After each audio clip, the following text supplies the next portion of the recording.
Hello, this is Toolbox, a resource for local preachers, worship leaders, small group leaders. I'm Adrian Rue, and the passage we're looking at today is Mark chapter 6, reading from verse 1 to verse 13. Jesus has just returned to his own country in verse 1, and he teaches in the synagogue on the Sabbath. This is the third time he's taught in the synagogue. Look at 1 verse 21 and 3 verse 1, and encounters opposition, also for the third time. This time, however, it's not from the authorities, but from his neighbors and his family. A prophet without honor. Don't miss that word honor. We spoke about it previously. Honor was the cultural capital, if you like, the cultural currency that determined how you could interact in society, and who you could interact with, and what your prospects were. Honor was really, really important. And now listen how they talk about him. This is Mary's boy. Does that imply that this is Mary's illegitimate son? Certainly it tells us he has no distinguished lineage. And they talk about him as the carpenter. What is all this prophet stuff, all this preaching and that thing? Well, what's that about? This is the carpenter. He should be at home in the village doing woodwork. The eldest son, he should be supporting his widowed mother. There's some suspicion that the miracles that he performs, at his wisdom, they're suspicious of his renown, they question his wisdom. And notice the limited success he has. At the beginning of the story, many who heard were amazed. And at the end, he could do no deed of power here, except that he laid his hands on a few sick people and healed them. In the presence of unbelief, even Jesus struggles to effect a miracle. Without their cooperative faith, 6 verse 6, without their cooperative faith, their openness to this new order and this new thing that Jesus is doing, without that, he can do nothing. None of his mighty works. And we hear this from Mark over and over again in different ways. Mark has this refrain which sounds like, miracles don't produce faith. Faith produces miracles. Understand that in the sense that the changed way of living that the true faith in Jesus produces effects this unexpected, even miraculous change in the world around us. The point of the episode is precisely the derogation of Jesus' honor, even from his own people. The ultimate put down. Jesus' name was scandalizing the neighborhood, upsetting the status quo, and bringing a lack of honor to his family. And Jesus' retort is just another part of the breaking down of the kinship system. He is stripped of societal status. He is stripped of clan identity. The prophet without honor is unable to effect change here, and he'll return to his itinerant ministry and mission, 6 verse 8 and 6 verse 50. So he leaves. He leaves with the 12, and he calls his community to him. Remember in chapter 3 verse 14, the 12 were constituted with two specific things in mind for two reasons. One, to be with him, and two, that he might send them out to preach and to have the authority to cast out demons. And he's spoken about the first part of that, of being with Jesus, and now Mark tells us about the second part. Having completed their apprenticeship with Jesus in the Messianic mission, now the 12 are sent out on their own. They're now to practice the mission of exorcism and healing. And we mustn't miss that there's this interrelationship between the ministry and the fate of the disciples. We're going to see that with the John the Baptist story that comes up next week. In fact, this apprenticeship is only just beginning. It's only just starting. They've become involved in something, but they're only really now beginning to understand, or beginning to move towards understanding.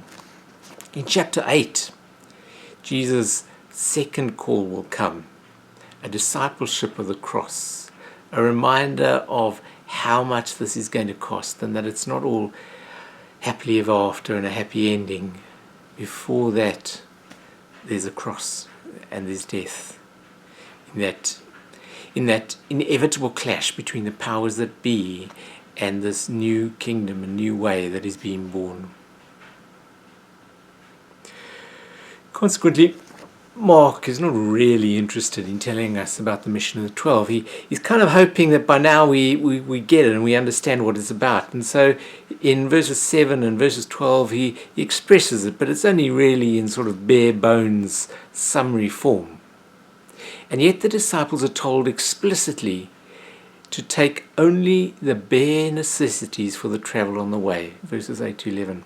This suggests that he's articulating something fundamental to the life of the church, to the disciples, to the way of operating.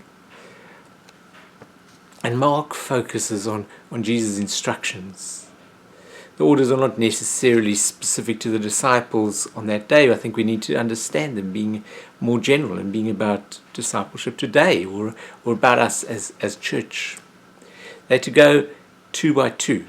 No lone guns, not on their own, 2 by 2, in community, not isolated, with each other, to support each other, to hold each other accountable, and to travel together.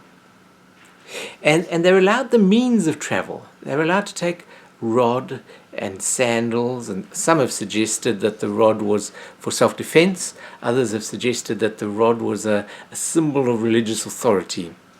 Either way, they're not told that they can take the means of sustenance.